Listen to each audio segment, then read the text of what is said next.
Serial जाने अनजाने में अब जो कहानी है वो जेल से निकलकर कोर्ट तक पहुंच गई है और यहाँ पर फुल ऑन कोर्ट ड्रामा हो रहा है। जी हाँ, अब कीर्ति जिंदा है इसलिए राघव को टेक्निकली जेल में नहीं डाला जा सकता, लेकिन इस सब में सबसे ज्यादा टेंशन में घूम रही हैं बुआ जी, कहीं उनका भांडा ना फूट जाए।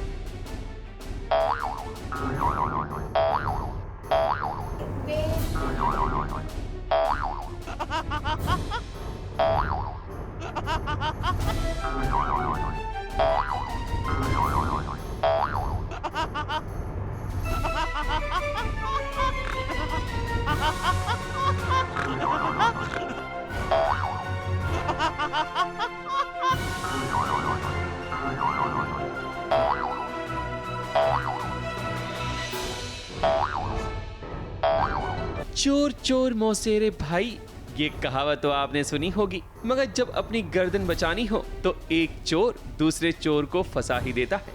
आज की इस अदालत में ऐसा ही नजारा नजर आया जब कीर्ति ने सबके सामने बुआ जी की ओर इशारा करके बता दिया कि जो भी कांड हुआ था उसमें किसी और का नहीं बल्कि बुआ जी का हाथ था। चोर की दाढ़ी में तिनका तो होता ही है। जैसे ही कीर्ति ने बुआ जी की तरफ इशारा किया, बुआ जी तो हड़बड़ा गई। रीत और राघव को आज इंसाफ मिल गया है। शायद आप सभी ऐसा सोच रहे होंगे, मगर नहीं भाई, यहाँ भी ट्विस्ट आ गया, क्योंकि कीर्ति ने सिर्फ बुआ जी की ओर नहीं बल्कि कई लोगों की तरफ इशारा किया ताकि जज साहब के सामने खुद को पागल घोषित कर सके। आप मर गए थे पर आप वहीं हैं। आप योर ऑनर, आप मर गए थे, आप यहीं हैं। आप सबके सब यहीं हैं, सब मर गए थे, सब जिंदा है। और होता भी यही है कि जज साहब ये फैसला सुनाते हैं कि कीर्ति को पागल खाने भेज दिया जाए। ऐसा लगता है कि आरोपी अपना मानसिक संतुलन खो चुका है, इसलिए उसे साइकोलॉजिकल इवैल्यूएशन के लिए भेजा जाएगा। ऐसा अपनापन और वो देखते तो थोड़ा इमोशनल भी हो गया था। अभी घर वालों को बोल रहा था कि मैंने आप लोगों को बहुत मिस किया, मैंने घर को बहुत मिस किया, और इतने मुझे उम्मीद ही नहीं थी कि पता नहीं मैं निकल पाऊँगा, बाहर नहीं निकल पाऊँगा। उसके बाद मैं यहाँ आया हूँ तो बहुत हार्ट हैवी हो गया था मेरा। कीर्ति के मर्डर केस में ही तो राघव जेल गया था, मगर अब सच सामने आने के बाद ही तो राघव की घर में एंट्री हुई है।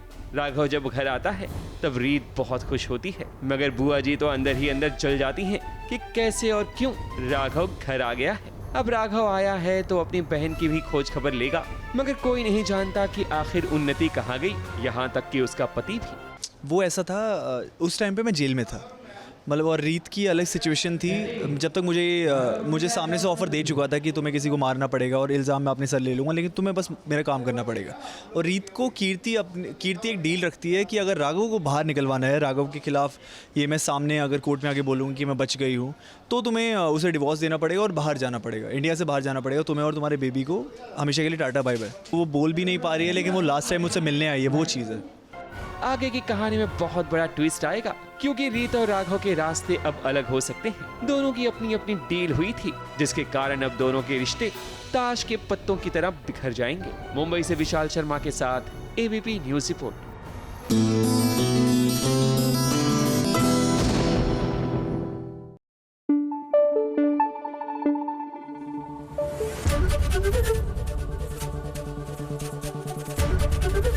एबीपी न्यूज आपको रखे आगे।